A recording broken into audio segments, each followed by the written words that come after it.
साहब पाकिस्तान के एटॉमिक सफ़र की तकमील की कहानी बताते हुए मज़ीद फरमाते हैं कि मैं 1975 में क्रिसमस के मौके पर छुट्टी पर बमा बेगम और दो बच्चियों जिनकी उम्र 7 साल और 5 साल थी उनके साथ पाकिस्तान आया था।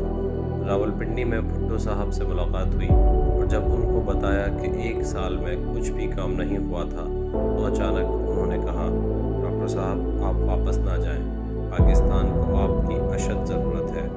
मैंने जवाब दिया कि मैं इनको दूसरे दिन जवाब दूंगा। अपनी बेगम जो कि हॉलैंड की शहरी थी, उनसे मशवरा करूंगा। हम छुट्टी पर आए थे और सिर्फ गर्मी के चंद कपड़े लेकर आए थे। मेरी तमाम किताबें, लिटरेचर वगैरह हॉलैंड में था।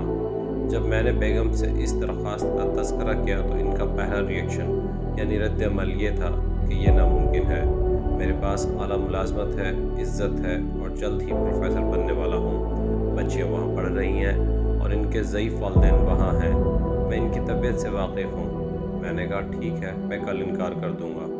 ये सुनकर उन्होंने कहा बैठ जाओ, और तुमने मुझसे कभी झूठ नहीं बोला। बताओ कि अगर तुम यहाँ ठहर जाते हो तो क्या पाकिस्तान के लिए कुछ मुफीद काम कर सकते हो? मैंने कहा बहुत मुफीद काम कर सकता हूँ, और ये काम मेरे सिवा दुनिया का कोई शख्स पाकिस्तान के लिए नहीं कर सकता। उन्होंने कहा फिर हम ठहर जाते हैं, तुम यहीं ठहरो, मैं वापस जाकर वालिदैन को राज़ी कर लूँगी कि हम आते जाते रहेंगे और सर्दियों में वो हमारे पास 3-4 माह रह सकते हैं। घर का सामान दोस्तों को देकर और ज़रूरी सामान, कपड़े वग़ैरह, पर्सनल चीज़ें वग़ैरह पैक कर रवाना करके वापस आ जाऊँगी। हमारी ज़िंदगी का एक नया बाब शुरू हो रहा था जिसमें गम और खुशियों का साथ होना था। उनकी रवानगी के बाद मुझे एटमी तवानाई कमीशन का एडवाइज़र लगा दिया गया और इस वक्त के पसमानदा तरीन इलाका F8 में एक खाली छोटा सा मकान दे दिया गया, जबकि मुनीर अहमद ख़ान एक वसी मकान में F6 में रहते थे। घर में ना ही फर्नीचर और ना ही पर्दे वगैरह थे, ना ही गाड़ी दी गई थी। मैंने थोड़ा ज़रूरी सामान ख़रीद कर काम चलाया।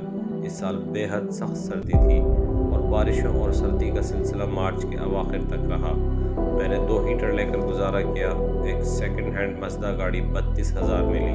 दफ्तर एयरपोर्ट के अगब में वाक़े पुराने टूटे फूटे दूसरे जंग अज़ीम में बनाए गए ब्रिटिश हुकूमत के बनाए गए गैराजों में वाक़ था।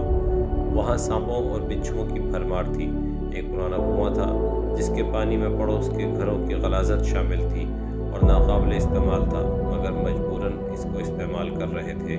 बेगम और बच्चियाँ मार्च के अवाइल में वापस आ गई थीं।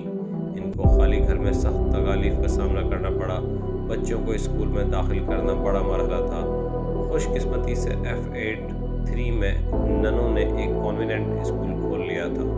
ये निहायत साफ़ सुथरा था और इसमें अच्छी तालीम याफ्ता उस्तादियाँ थीं।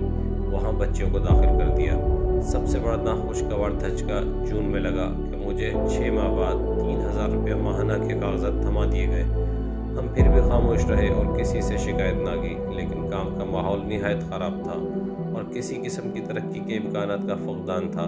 कुछ अफसरान एटमी तवानाई कमीशन के साथ थे, मगर सरबराह इनके कम तालीम याफ्ता और इस टेक्नोलॉजी से बिल्कुल बहरा थे। मुझे बहुत घबराहट होने लगी और आने का मकसद बेसुध आने लगा।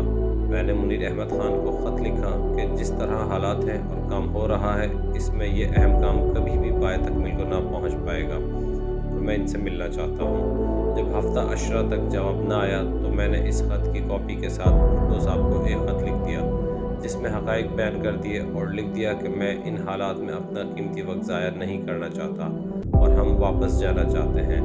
इस ख़त ने भुट्टो साहब को हिला कर रख दिया। उन्होंने अपने मिलिट्री सेक्रेटरी जनरल इम्तियाज़ को मेरे पास भेजा और हक़ाइक़ दरियाफ़्त किए।